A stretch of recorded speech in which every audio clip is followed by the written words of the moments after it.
I just Thank saw you. it was absolutely fascinating. Oh, great. I also thought it takes the phrase art reflecting life to a whole different level. Sorry to interrupt. No, Simon, we just didn't want you to lean. You were leaning in front of the camera. Can I just move your chair back? Sure. Just move it back to the right. Damn it, you said that so well. That's okay. Can you And now say you have to say it all over again. You can say you like the film one more time. I'm more than happy to say I like the film a few times. That's no problem.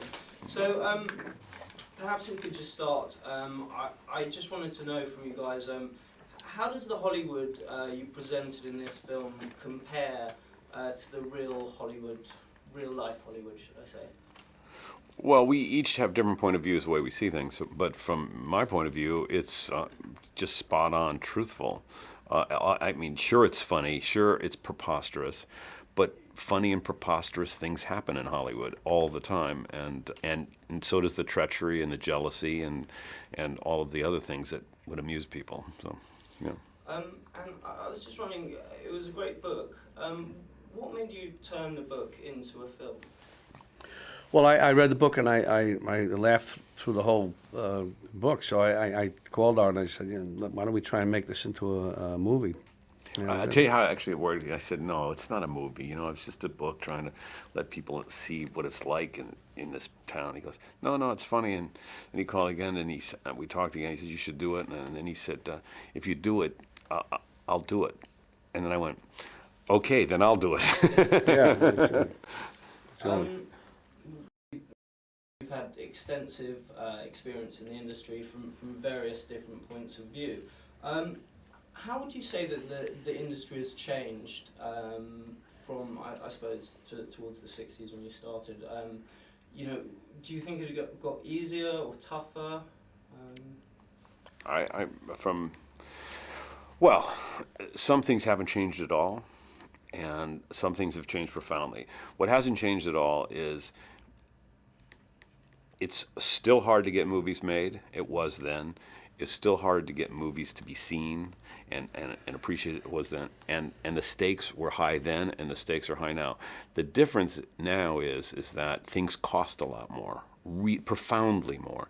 So you could get away with making some movies, that people didn't care about, but weren't. Now, if they have to perform so well to justify themselves, that it has made the slots of getting a movie made harder and harder. So for those on the side, tentatively going, maybe this is going to be too tough for me, you're already out of the business. Sorry, but you may have a different point of view. The thing is that there are many more so-called independent movies being made today, which is good for people, actors, and everybody else involved in films, the technicians. So that's all great, because I remember in the 60s and 70s there were very few independent movies. But studios but I know it's just now they wouldn't. Yeah, but you're saying it's also the money that it takes to put them out there. These very expensive. So-called even independent films. It's very interesting you were talking about the stakes being very high. I wondered, I saw a little parallel. In the movie, your director, the director in the film, takes the very bold decision at the end. And I was just wondering, writing, or should I say, putting this into a movie script, do you think that kind of shows both of your sort of secure position now in Hollywood, as perhaps even sort of untouchable, to the extent that you can actually do a script like this that's so close to reality? I don't think either of us. He may be close to untouchable. For sure, I'm not. So, but believe me, it just may seem everybody's on a different perch. But even we did this because we thought it was sincerely funny and truthful, and we actually didn't think there would be too many thin-skinned people about it. And there are some that are, and there are many. It's being shown around the Bel Air home circuit for everybody, because everybody can laugh at themselves. But you're right. I mean, it could be perceived as something bold to do, but I'm not so certain about that. You know.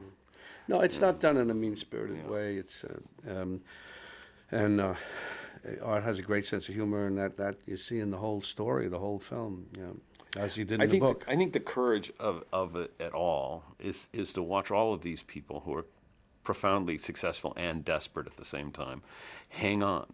Their courage is that they keep going forward no matter how bad it gets. And so from my point of view, that's the thing I think I appreciate about people in Hollywood the most. I always like their courage, the fact that no matter how many times they get hit over the head with a hammer, no matter how many times they get thrown in front of traffic, they keep coming out like everything's fine. And, all right. Just as a final question, what would you say that the single most important thing you've learned about acting is that you could perhaps put to some of the up-and-coming actors in the audience? Obviously from all your various points of view, not just an actor, as a producer, writer. I don't know whether I can answer that unless I had a specific question.